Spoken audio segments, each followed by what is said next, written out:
why is your strategy with Azalea so good to win through Warmongers? My philosophy with Azalea has been to... Welcome to the Azalea Masterclass, here at the Fabled Academy.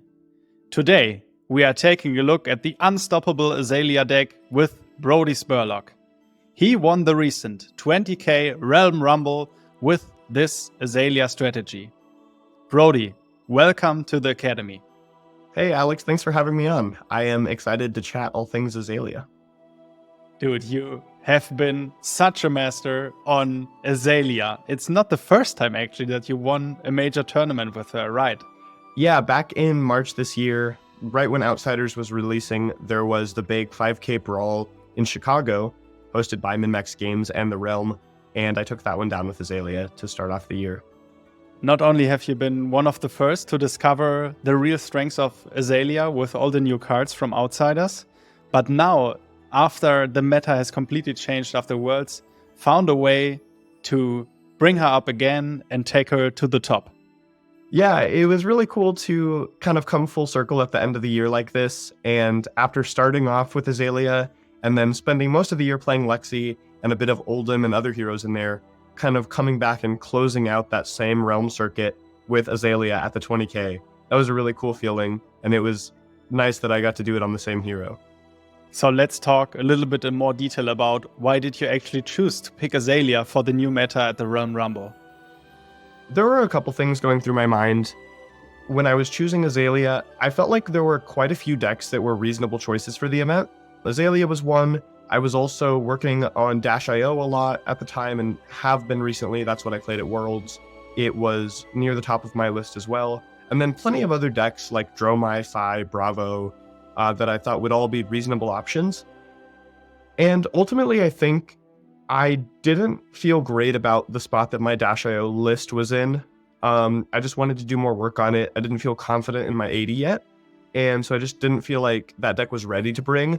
And since it seemed like so many decks were potentially the best deck, and I was torn between them, I think it just made the most sense for me to go back to Azalea since I had the most experience on it. I felt really comfortable in all the matchups. I knew what I was doing with it. I felt pretty solid about roughly the deck list I wanted to play, and then ironed it out in the days leading up. And so for this tournament, I did think Azalea was one of the top choices, but I think the tiebreaker for me was just my experience and comfort level with the deck. So we will actually dive into that in real detail in this video. And I think that's really interesting for every player that has already experience on Azalea, because you can now show them off not only your list, but also talk about the matchups and how to tackle those. And before we actually dive into your strategy in more detail, tell us, like, what is actually the hardest part about Azalea in today's meta? I think there are two answers to this question. The first is Warmongers Diplomacy.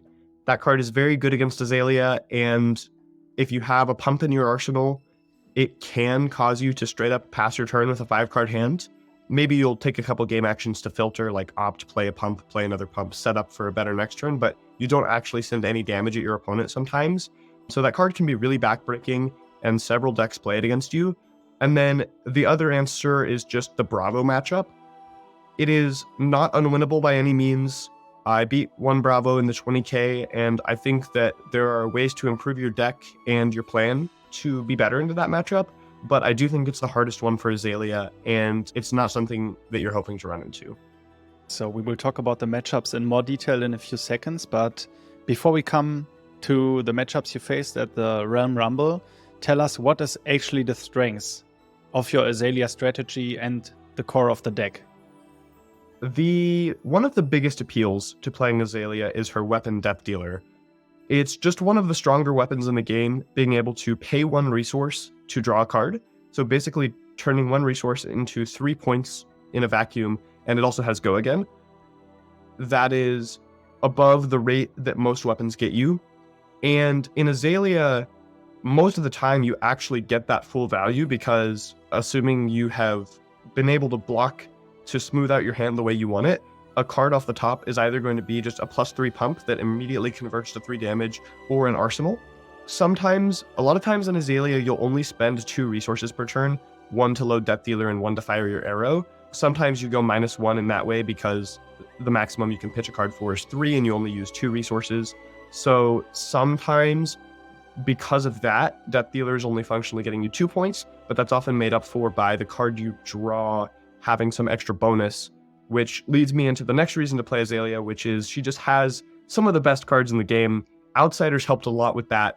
We play 9 Laces in the deck, which all have powerful on-hit effects attached to them. A Lace with Bloodrot is universally the best one. It is just the most likely to always create value. On hit, you take an additional 2 damage. That's crazy when you're shooting a huge arrow that's too big for your opponent to block out, or you're dominating it through their defenses. And then Lace with Inertia can sometimes just prank your opponent out of a full card if they have an arsenal they can't use, and it's usually best paired with Red in the Ledger, where you dominate this, you make it so they can't block with their cards, they can't play their cards because of red, and at the end of their turn, their cards go away. So that is like one of the bread and butter 2-card combos of the deck, is just Red in the Ledger with either Lace with Inertia or Seek and Destroy. And then various other cards in the deck all just have additional value stapled onto their base rate, like Infecting Shot creates a Bloodrot on hit, Remorseless deals your opponent damage for every action they take during their turn. We also have Codex of Frailty in the deck, which, as everyone probably knows at this point, is a very good card. It is a little bit harder to use in Azalea than it was in Lexi, but there are a lot of things you can do to squeeze maximum value out of Codex, and it is often a 2-for-1 or better. So that's a super strong card. And we also just have a pretty strong equipment suite. The one weakness with it is that there's not much blocking power. You don't have a ton of armor to cash in, but in exchange for not having a lot of armor, you do have a ton of flexibility and proactive value in your equipment. Snaps and Bullseyes can both convert to a lot of points when you pair them with something like an Endless Arrow, which is something I added to the deck this weekend. And also, when you aren't able to block with arrows, you can cash in your Snaps and Bullseye to be able to fire 2 arrows in a turn, which you normally can't because Death Dealer is once per turn. Skullbone Crasswrap, letting us opt every turn, gives us a lot of control over either what we're drawing off of Death Dealer or what we are finding with our Azalea ability. And that just helps us to consistently actually get that full value out of Death Dealer that we were talking about. Like, it's very above rate, but sometimes things are above rate with a condition that's hard to fulfill. And with Death Dealer, the condition pretty much is A, you have to have an arrow in your hand, and the bigger one is B, you have to be able to actually use the card you draw off the top. Skullbone helps a ton with that. And then the very last thing to mention when just summarizing how the Azalea deck works is Azalea's ability. The most clear use, or the most obvious use of it, is flipping an arrow off the top and giving it Dominate and forcing through powerful line hits that way. But her ability also helps smooth out turns in a lot of hands where you're flipping into maybe just like a Pump or a Ravenous Rabble, but you start the turn with like an arrow in your arsenal without Go Again, and maybe your snaps are gone or you don't want to commit them, and you are able to find a Pump on the top with Crosswrap, and that's actually the best thing to Azalea into because it allows you to now clear your arsenal and go ahead and activate Death Dealer and get that extra value from your weapon. So her hero ability combined with her weapon and equipment suite and just some of the best cards in the game make Azalea a serious force to be reckoned with. All right, so you already told us so much about the deck, but can you sum up in a few words again, like, why is your strategy with Azalea so good to win through Warmongers? Warmongers is terrifying, and I will not pretend that it's not devastating every time your opponent plays it and you have a Pump trapped in your arsenal so you can't play an arrow this turn. I am playing less quote-unquote anti-Warmongers cards than a lot of Azalea decks. Like, a lot of people are favoring generic attacks like Enlighten Strike and Command and Conquer so that their hands are more commonly able to play through Warmongers. Like, even if they have a Pump and Arsenal, they just play generic attacks from hand, and so their whole turn isn't passed. And my philosophy with Azalea has been to kind of go all in on making my turns as good as possible when I'm not getting Warmongers, and just focusing on, I want to shoot a huge arrow every turn that is so big you're not able to stop the on-hits and get value that way. And I believe that devoting those flex slots in my deck list to doing that better overall will get me more of an edge, and my average turn will be better every time you don't Warmongers me, so that once per game when you Warmongers me, it's going to be a big hit and I'll fall behind, but my deck is so strong and efficient and creates so much value with on hits that I'm still able to win the game even through that one Warmongers blowout per game. The best example is like versus Ninja. You're playing a quick game versus Fi.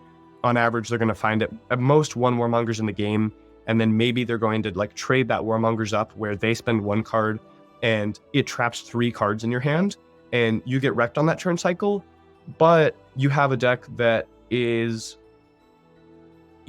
capable of shooting red in the ledger with Lace with Inertia dominated, and when you do that to Fi, you do the same thing back to them where 3 of their cards can't block, can't play, go to the bottom, and hopefully you can balance it out.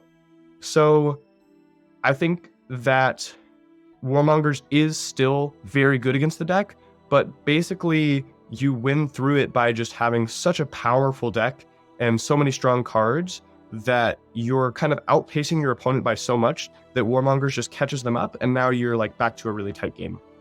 All right, so if any viewers still have questions on Warmongers yet, drop them down in the comments, but definitely hit the like button for now. Brodie going over all the matchups he faced at Realm Rumble and why this Azalea strategy he runs is the unstoppable one. Brodie, let's dive into the matchups. Yeah, so I have my life pad with me here with all of the matchups I played at the 20K. Starting off in round 1, I played against a Fi with Kodachis and Mask of Momentum. Fis recently have been, I think Kodachis have been more popular lately, and a lot of people are playing hybrid lists with both Kodachis and Emberblade. Some people still just going for the Emberblade links only plan. This Fi was on Kodachis. The Fi matchup is basically your generic aggro race game where both decks don't really want to block. For the most part, they want to be keeping their whole hand and presenting a ton of damage. And these matchups tend to be good for Azalea for a couple of reasons. The first is that when you don't dominate your arrow, the opponent has quite a few 2-blocks and is not super good at giving you their full hand to block it out. Like when I play, Dash is another matchup where they are a fast, aggressive deck that does better when they keep a large hand in a lot of situations, but other than items, Dash's cards all block 3. So when I shoot an infecting shot at them with a premeditate and a Lace with Bloodrot on it, Dash can just dump their hand of 4 3-blocks and give me 1 piece of armor and cover it up. Whereas Fi might be literally incapable of covering up 14 just because they have so many 2-blocks in their deck. They have an okay amount of armor. They have Furnace, and then usually have one of the 2 masks and Tiger Stripe Shuko that they can cash in when they really need to. But that's the first reason. They're not great at blocking out your on-hits even when they're not dominated. And then the second reason is just that Fi is very vulnerable to red in the ledger. Most of his cards are 0 for 3 or 1 for 4 go again. These like little attacks that he's trying to do a lot of in a turn. And when you hit him with a red in the ledger that he can't stop, he is just looking at these like 3 0 for 3s in his hand, and his turn is just play one of them pass. If you combine that with Inertia, he loses his cards. Fi is also a deck that scales up with cards like Art of War and is trying to go for big turns. So it's not uncommon that he'll be keeping an arsenal to try to set up for one of those bigger turns.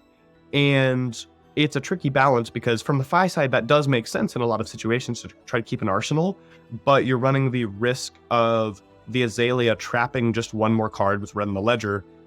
If the Fi has a 5-card hand and you hit them with Seek and Destroy red in the ledger, that's just 1 more card that is getting 0 value because they have no way to use it. I beat that Fi. I think that's a good matchup. After that, I played against a Bravo, which this game was long and pretty close. It was an interesting one where I got pretty ahead on like the life total race game. And so the Bravo pivoted to being a bit more defensive and was threatening to fatigue me, which is something that can happen in this matchup and something you have to be aware of. And we got to my second cycle, and I did kind of like 2 turns in a row, this like second cycle dominate into like mini Rainrazor's combo kind of turn. And ultimately that was enough to push through and kill the Bravo. But the biggest takeaway from this game is that you do have to be conscious that your deck can get fatigued if you're not able to leak enough damage, dominate enough times. If your opponent lines up D-reacts nicely with your big dominates, you can run out of cards before them. And that is something that you have to think about in deck building and in your play in the Bravo matchup. It's just something to be aware of. Not every game goes that way, but this game was quite close to fatigue and not that close to me dying. And the fact that I had a high life total to play with helps a lot in me making sure I didn't get fatigued in that game. I had the space to kind of slow down and set up to make sure I could leak enough. Round 3 was yet another Bravo, my teammate Ryan Rich, and in this one, I was not so lucky. I was slain in this game by Ryan. This one was more of a typical kind of race punch back and forth game. It was very close. It was 1-1 in the end, and early on, I had a big dominated arrow with basically must-stop on-hits on it, and Ryan didn't have any defense reaction to cover it up, so he had to give me all of his armor on one turn really early. I think my arrow was for 11, so he had to give me like 4 armor pieces and a card, which is pretty good for me to just like strip all of the 2 blocks on his armor right away. And then of course they still, most of them block for one more time, which you have to deal with later. But this matchup, I actually don't remember whether he Warmongers me in this game, but that is Ninjas and Bravo, the 2 decks that we started with here, are 2 decks that can include Warmongers pretty easily. It is a lot easier for Ninja to include than Bravo most of the time. There is a cost in Bravo since it doesn't satisfy the condition of either hammer. With that said though, they want to play a lot of blues. It's a blue block 3. It's not too hard to slot in, and it doesn't hurt the Bravo themselves when they play it. Though they can't activate Bravo ability next turn, they can just say war and throw the biggest attack in their hand at you. Yep, 2-1 at this point, played against Phi, Bravo. Moving into round 4, I played against a Katsu. This was a pretty close game, and I believe I did get Warmongers by this Katsu in this game. So kind of the classic example of what I was talking about earlier, where the Warmongers set me back and did like kind of trap a couple of cards in my hand and was a good swing for them, but ultimately just like enough Azalea style disruption, red in the ledger, big on hits that you have to give me like your whole hand and a little bit of your armor to stop, and over enough time that value just added up and I got there against the Katsu. In round 5 I played against a Dromai. This game ended up not being very close. I think things went super well for me, and interestingly I did not ever pop the Dromai, I don't think, maybe once, but they just had a hard time getting dragons established, and I was kind of just chaining disruptive effects and big dominates over and over. Disruptive effects in this matchup being red in the ledger and also Sleep Dart is a 3 of in my list that is really strong versus Dromai. Round 6, I played against Katsu on stream. This one went super well for me, kind of the same thing as before. I don't think this Katsu ever Warmongers me.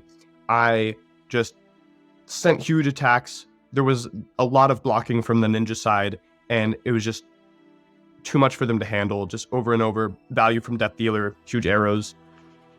Moving into round 7, the final round of day 1, I beat one more Phi. This one was Emberblade Mask of Momentum, which is probably a less popular combination, but it's something I've seen that I think is a reasonable option to explore. And once again, a close game, but I think that the Ninja matchup is probably good for Azalea. I used to think it was quite good, and then now that Warmongers is in the game, it's much closer. That's a good catch-up mechanic for them. But I think that ultimately Ninja kind of fits right into what you're trying to target with Azalea, where they can't block extremely well, and they're vulnerable to Riddle. So that was day 1, ended 6-1. The next day, I played 3 rounds of draft and went 2-1 there. And then I picked up my second CC loss in round 11 to my teammate Michael Hamilton, playing Bravo. This game was not extremely close. He did get me with a Warmongers and kind of just had a lot of good disruption, forced blocks from me. So kind of the sort of thing that I'm trying to do versus a lot of decks, where I either hit them with a big disruptive effect or they give me their whole hand to stop it. That's kind of what was happening to me, which definitely can happen when you play against Bravo. He cashed in his armor to block my on hits, and it was just kind of like the classic way that this matchup plays out when you lose. Just like Azalea gains a lot of value from the on-hit effects stapled to her arrow, and Bravo decks that have usually 12 to 14 armor value to cash in are a lot less vulnerable to on hits because it's so much easier for them in the span of a 40 life game. They can convert that armor to like covering most of those on hits. Sometimes they're huge and dominated enough that the armor is not enough, or you take their whole armor suite, kind of like I mentioned what happened versus Ryan. That's ideal for us, but armor or on hits rather tend to be a lot worse versus Guardians because of that armor suite. So yep, I lost to Michael. I at this point had lost to my two teammates, the two people on my team who brought Bravo to the event. That was my bad matchup, so I was kind of expecting to pick up a loss or two there. And then finally I closed out Swiss with a win against Yuki's Bolton on stream, which I believe is a good matchup, like a pretty good matchup for Azalea at this point. I haven't played it that much, but after playing against Yuki twice, I feel like the way those decks line up and what they're both trying to do, Bolton has a pretty hard time into Azalea. I then beat an original Dash, which I also think is good. Vulnerable to red in the ledger, a little bit better at blocking than Ninja is, but also doesn't have Warmongers. And I think the lack of them having Warmongers actually means that Dash is probably an even better matchup for Azalea than Ninja is. Finally, I played against Peter Budensik's Kano in the final round of Swiss, and I got there. He had a turn where he went for it. He thought that it made sense to go for it, just like based on the odds, and he just didn't get what he needed off the top. So took that one down, finished 11-3 overall in the Swiss, X2 in CC. And then finally the matchups in the top 8.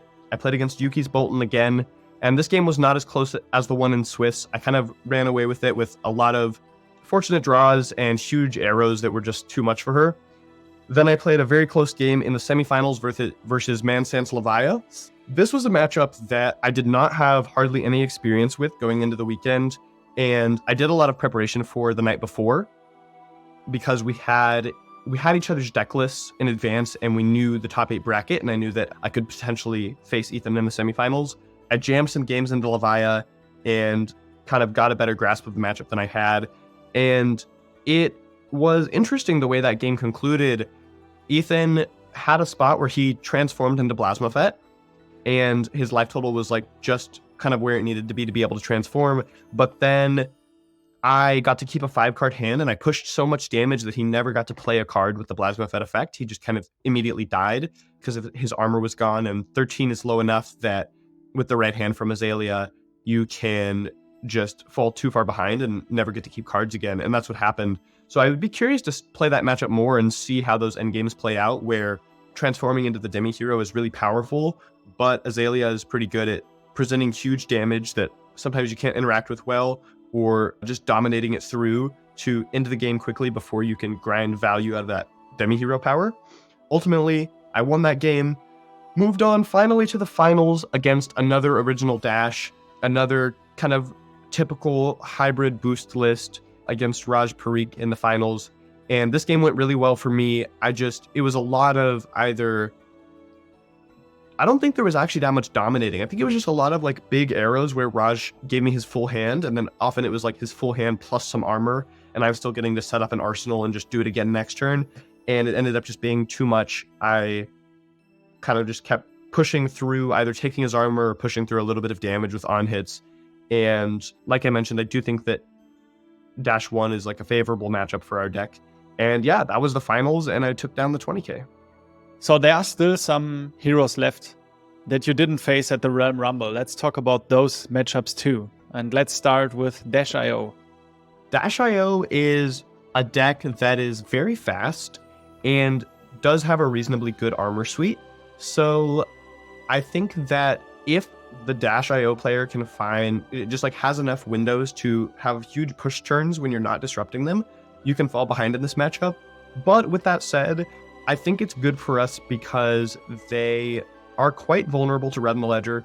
And even though they have a lot of block 3s like Dash 1, they have a lot more items in their deck. So it's far more likely that they're going to draw a hand that can't block out, like a 14, for example, even with armor, or maybe in order to do so, they would have to give you all their armor instead of just one piece. I think because they can't block extremely well when you present a tall attack, and because they're vulnerable to red in the ledger, it is a good matchup. It is one of the fastest decks in the format, and when there's a boom grenade in play, it's basically assumed that it's just going through. That's not a hard rule. You can sometimes stop and block out the Boom Grenade, but Azalea is not fantastic at blocking either because of the amount of 2 blocks in our deck. So I think that it's basically just a normal aggro race matchup where you're trying to hit them with red in the ledgers. All right, but we also have the Assassins on the other side. So both Uzuri and Arachne, what do you say about them with your current strategy on Azalea? I've played versus both of these heroes a little bit. I played versus Arachne recently, and it was an interesting, really long game where the Arachne basically tried to fatigue me. And Azalea is a deck that can be fatigued, but has a lot of tools to combat it. The biggest one, of course, just being Dominate with her hero ability. Your opponent can put D-Reacts in their arsenal, but outside of that, they only have so much armor, and that's a very great vanilla way to just push damage through. I think that's something to be aware of when playing against Assassin, is that if they have enough defense reactions, they can threaten that. And then it's an interesting matchup otherwise. Talking about Uzuri, like, they have a lot of disruptive effects in CMC, which is really strong versus you. Shakedown, of course, can be extremely disruptive as well versus any hero, but particularly Azalea, if you find yourself in spots where you have, let's say, exactly 1 arrow in your hand that you're planning to load, and then your opponent lands a Shakedown and takes your 1 arrow, that could end up leaving you in a spot where you have only pumps and you have to just pass your turn. That could be devastating. Thankfully, in Azalea, frailty tokens are not as strong as they were versus Lexi, because you're normally shooting 1 arrow per turn, maybe 2, so Death Touch isn't as terrifying. But Uzuri and Arachne have a fair number of ways to disrupt you, and they make it hard to interact with that disruption, and your deck already is not fantastic at blocking. One thing worth mentioning is that you do have several 3-block non-attack actions. Not a lot, but in this list we have Deadeye and Knock the Death Whistle, which can be pretty nice in situations where your pumps already block 2 for the most part, and all of your attack action cards are getting -1 by a Spider's Bite. You can block with Deadeye and or Knock and kind of ignore the Spider's Bite effect. Ultimately, I think that you are looking to just play your normal Azalea game plan, try to use Death Dealer every turn, try to present big attacks that are too tall or dominated for your opponent to block, and just get value with on-hit effects. But I think that it is probably a pretty skill-testing matchup, just like thinking about all the ways they can disrupt you. So basically, they have a lot of ways they can interact with you. You have a lot of ways you can interact with them. I think it's probably just pretty skill-testing, and ultimately, you're still just trying to play your deck, keep your 5-card hands if possible, and present huge arrows. All right. Actually, I think about before we come to Raina, there is one other green guy that's called Riptide. Can we talk about him too? We can. I have to admit, I do not have much experience in the Azalea Riptide matchup. It's interesting because I think you're playing relatively similar decks, a lot of the same cards, but you have 2 very different hero abilities, of course. Riptide includes traps, which can help him to cover up your dominates, or at least block more. When you send a huge arrow, he very often will have a defense reaction in Arsenal. And Azalea, of course, has her dominate ability, which I think is strong in the matchup, but not necessarily stronger than normal. I believe a lot of Riptide decks have a lot of 2 blocks, so they're actually kind of like Fi in the sense that they're not fantastic at blocking out your huge, tall arrows. I know people talk about Riptide trying to fatigue people, and I think that that's often by damage, and he's actually playing similarly to Azalea, where he's presenting like tall 8 or 11 power arrows with like, let's say 2 Blood Rots on hit, and so you're very taxed into blocking, and he tries to fatigue you that way. I think ultimately that Azalea is just doing a lot of the same things, but a bit stronger and maybe a bit more consistently. Her hero power is quite good at smoothing out hands and stuff. I would imagine that in this Ranger Mirror, we are ahead, but Riptide does have a lot of tricks up his sleeves and ways to interact, and traps as well. You have to be very aware of, like, especially on your Bolton shots and stuff, traps that can get you on go again, like a Tar Pit trap, for example, can just turn off any on-hit effects that you've stapled to your dominated Bolton shot. So as someone who does not have much experience in the matchup, my suspicion is that it probably really rewards experience in the matchup. Then let's talk about Raina. What do you think about Raina in the Azalea matchup? I think that Raina Azalea barring a super defensive Rhinar strategy that is trying to block you out, I think it's pretty much just another kind of race matchup. They have more 3 blocks than Ninja, but they do have some 0 blocks. Ultimately, I think that Rhinar is just trying to get off a big undisrupted Blood Rush Bellow turn like normal. So Red on the Ledger can still be quite good versus them when you're trying to stuff that, especially when combined with Inertia or Seek and Destroy. Though on an average turn, it's going to have less of an effect because Rhinar can use 2 cards together in one action usually. Like, for example, just play a Swing Big. 8 is a lot bigger than like Fi's 3 or 4 that he can present when under Red on the Ledger. But because of Blood Rush Bellow, it still matters. Ultimately, I think you're just kind of a faster aggro deck in this matchup. You're just using your Death Dealer, using your efficient card manipulation abilities on board to just, again, try to shoot huge arrows every turn. This is the cool thing about Azalea. There are a lot of intricacies in matchups, and you make your decisions slightly differently, and you want to know what your opponent's doing. But when in doubt, the plan in each matchup can be broken down to the very simple shoot big arrows. And there's pretty much never a matchup where your goal is not shoot big arrows. And the deck is built to try to shoot as many big arrows and as big as possible. Yeah, it's just another, like, be as efficient as possible, present huge arrows with on-hit effects, and just try to stuff their Blood Rush Bellow turns if possible. Ideally with a Red on the Ledger Seek and Destroy. All right, then let's come to the last matchup, which is actually the Azalea Mirror. The Azalea Mirror is honestly not my favorite matchup to play. It is a little bit crazy, and you both have a lot of 2 blocks, and you both have these like massive on-hit effects. And in my list, there is 1 Fate Foreseen, and I don't even know for sure if I want it in the Azalea Mirror or not. I know people have experimented with D-Reacts in the Mirror, and it's something that I want to test more, but I would encourage you to try them, see whether you like them or not, because I think they can be very helpful and can also be hurtful. But basically, this is a matchup where, again, you're just trying to maximize every hand, present huge on-hits.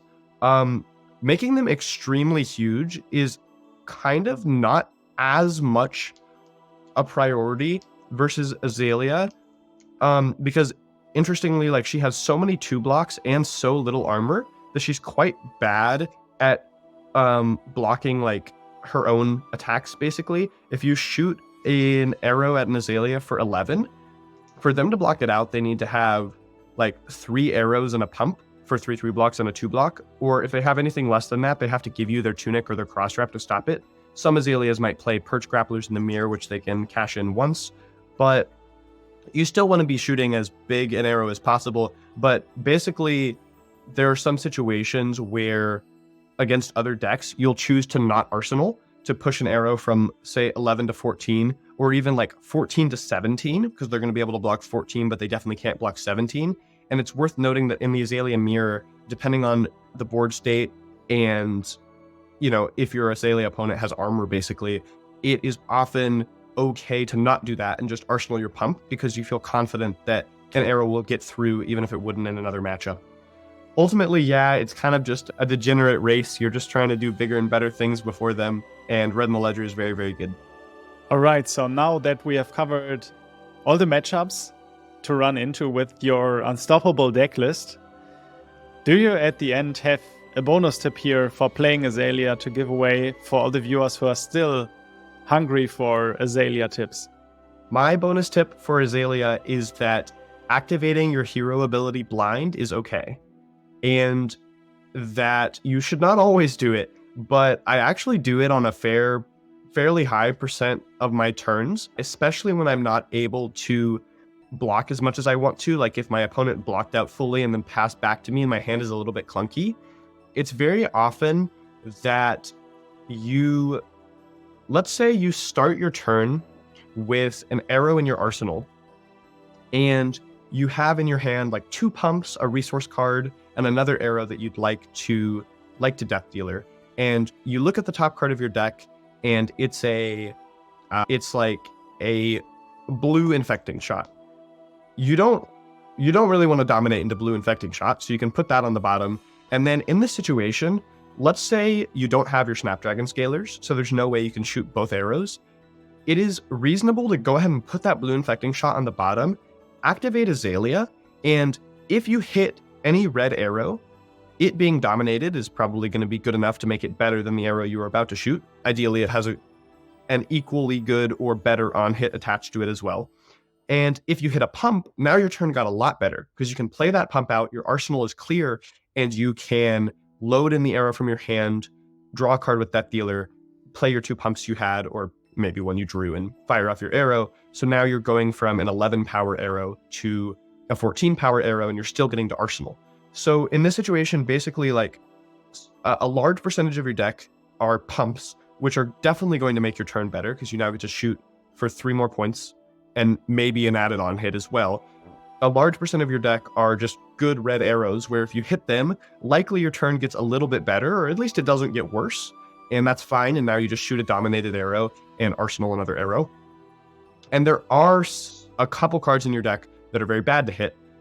Hitting Codex of Frailty in this situation is not actively worse. It's just kind of equal. It's a little clunky, but it's fine. You probably just play your Codex, get back an arrow, discard the arrow in your hand, play both pumps, and then pitch your resource card, or inverse, discard the resource card, pitch the arrow. It doesn't matter.